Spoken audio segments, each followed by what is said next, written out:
everyone, it's Haley, and today I'm going to be doing kind of a little bit of a different video, but I'm going to be talking about my reading process. So this video was inspired by Toshopolis here on YouTube. She did a video like this about a month ago, and I liked the idea so much that I asked her if I could do it, and she said yes, so thank you so much for letting me borrow your little format. Definitely go and watch her video before you watch mine. I'll link it down below. Hers is much better than mine. But basically the whole idea is that everyone is a pretty quirky reader. Everyone has different reading habits, and I'm just going to be going through kind of how I read and some of my weird habits. So first off, my preferred reading format. I am the opposite of Natasha. I hate ebooks. I have an e-reader. I have a Kobo something. I don't know. It's one that you get at Chapters.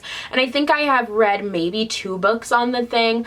It doesn't have a backlight, so I can't read at night. Like, I still need a little clip-on light to read at night, which I don't really like. And I just, whenever I lay down, because like I would try and lay down and read, and it would like turn the page while I'm trying to read, which was really annoying. I just didn't like it, and it was just kind of like meh. I don't know. I just like having a physical book in my hands. And as far as my favorite book to read physically, I like paperbacks, the floppy kind. They are just fabulous. I think they're the easiest to read, and they just are glorious. This is a nice floppy paperback. I don't like the UK paperbacks. This is a UK paperback, and it, like, what is that? It doesn't do anything. You have to crack the spine, and I hate cracking the spine, so I don't like that at all. And another really bad paperback is the Scholastic paperbacks. They are just awful. Like, listen to that. That just sounds disgusting. Like, I don't want to read that. Like, it doesn't open nicely. Ugh, I don't like it. But I do also like reading hardcovers.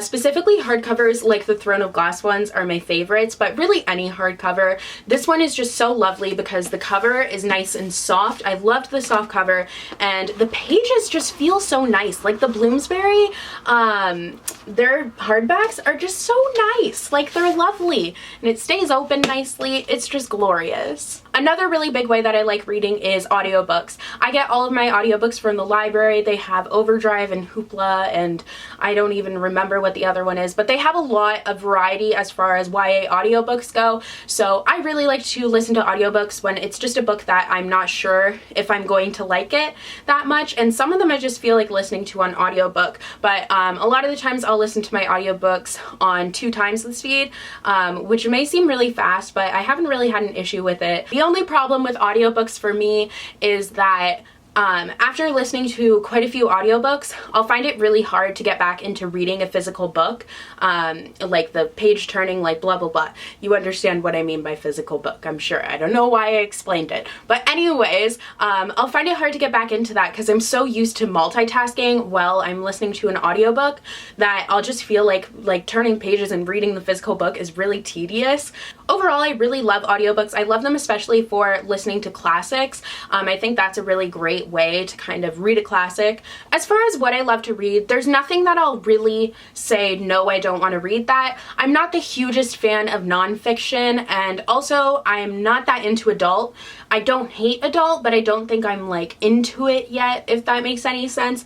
I enjoy some adult books, but it's really not my favorite. Right now, YA is just my favorite, obviously. I read a lot of YA. I do like new adult as well. I just, sometimes it gets a little too corny for me, but I like most young adult. I am finding that some of them are a little bit too juvenile for me now, which kind of sucks. I'm kind of sad about that, but I do still love it. I would say it's kind of my overall favorite general genre. That was a really like tongue twister sentence right there.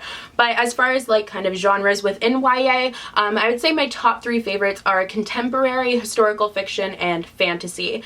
I really like the fact that there are so many options in fantasy, and you really just, there's this whole new world that's created that's kind of beyond your imagination. In low fantasy, it's kind of adding magical elements to our world, which I really love.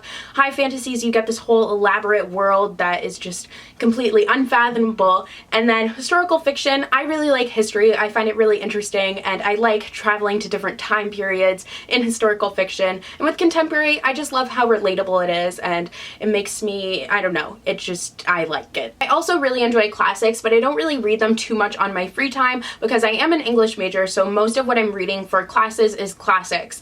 And reading YA is kind of my refuge from that. It's kind of just taking a break from that, and that's why I don't read them much right now. I will read definitely a bunch of classics in the future, but right now I'm on summer and I just don't really want to be like thinking really in depth about what I'm reading, and I just really like reading YA right now because it's just kind of like relaxing. It's an easy read. It just kind of is my break from reading so many like hard and like having to think so much about the novels that I've read all through the school year. As far as what type of reader I am, I'm not really sure. I'm definitely a mood reader. I have to kind of be in the mood to pick something up, which makes it really hard to have a TBR, like set a TBR at the beginning of the month, because a lot of the times my mood changes and I don't want to read any of the books that are on my TBR, and I'll just kind of want to pick up something else. So I don't really like listen to my TBR that much. I mostly kind of venture off on my own and read whatever it is I feel like. As far as speed, I would say I'm a pretty fast reader. I tend to read about like maybe anywhere from 10 to 14 books a month.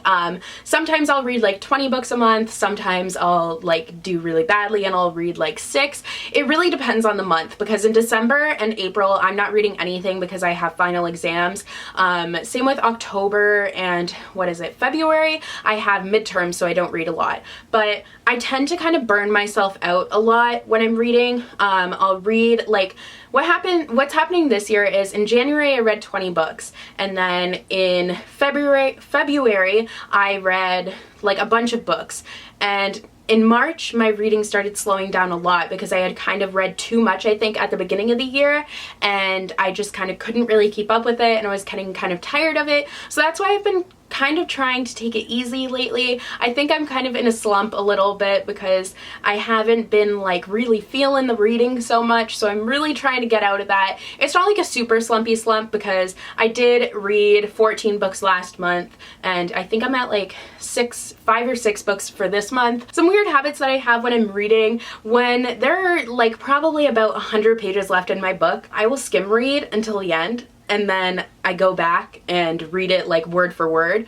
I just get really like impatient. So even though I do skim the last bit, I do go back and read it for word, like so I make sure I know what happened and everything.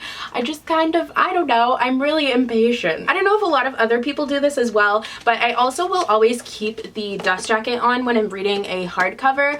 I just like to be able to see the cover when I close the book. I don't really know why. I don't know if that's a common thing. I never used to do it before, and then I just started doing it last year, and now I have never stopped. I also can't listen to music with lyrics while I'm reading, but I don't like the silence. Like, I find I don't read as much when it's quiet because I get bored.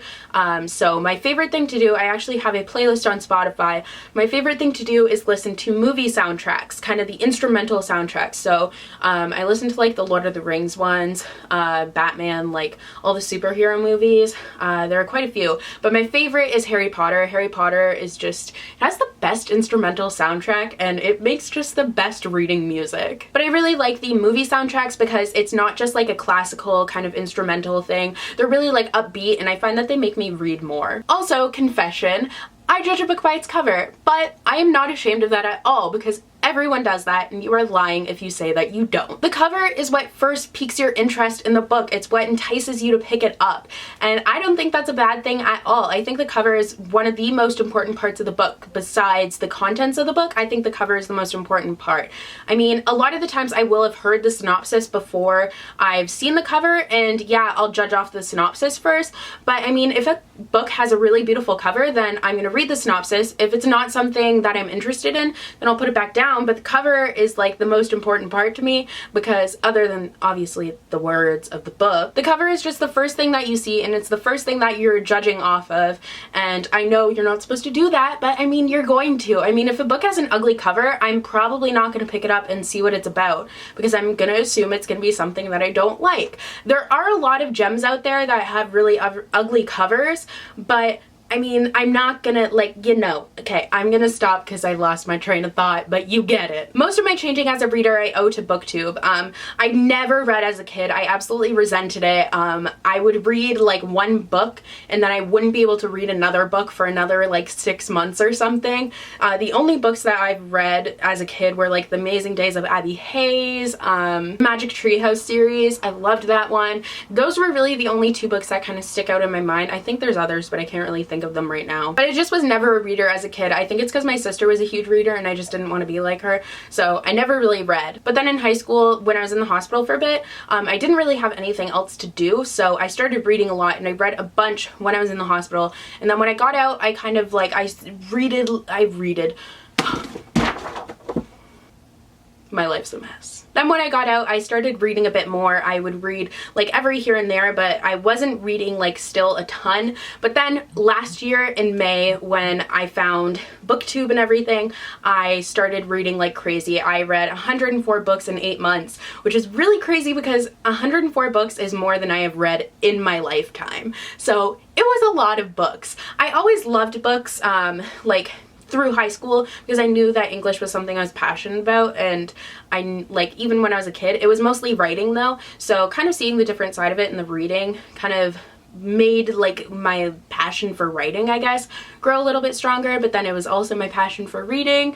I just became a really passionate person about words. I just love words. I think they're magical. There's so many options for them. They're just great. And I also think the fact that I went from kind of 0 to 100 with my reading last year has kind of affected how I'm reading right now and why it's kind of being weird. I think it's because I was so used to not really reading and taking really big breaks in between when I would read, that now that I'm reading like book after book after book after book, I'm kind of like getting slumpy, and I think that's what's happening. So I'm hoping I will get out of this slump soon, before school hopefully, so that I can get like really ahead on my reading goals, so that I won't have to read a ton in the school year. But yeah, I don't know what's gonna happen. So that's going to be all for today's video. Once again, thank you Natasha for letting me do this. I thought it was really fun, and yeah, I hope you guys enjoyed, and I will see you in the next one. Bye!